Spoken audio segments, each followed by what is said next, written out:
पहला सवाल, वो क्या है जिसके नाम से लोग डरते भी हैं फिर भी इसके लिए मेहनत करते हैं? इसका जवाब आप मुझे कमेंट्स में बताएं। अगला सवाल, वो कौन सा जानवर है जिसके दांत इसके पेट में होते हैं?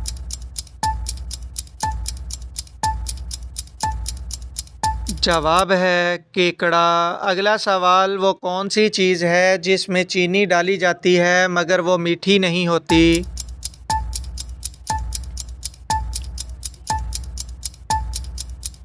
जवाब है शापर। अगला सवाल, वो क्या चीज़ है जो बिना खाए पिए आपकी चीज़ की हिफाजत करता है?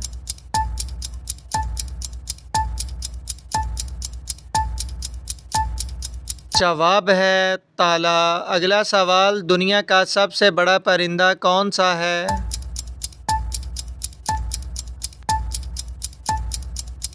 जवाब है शुतुरमुर्ग।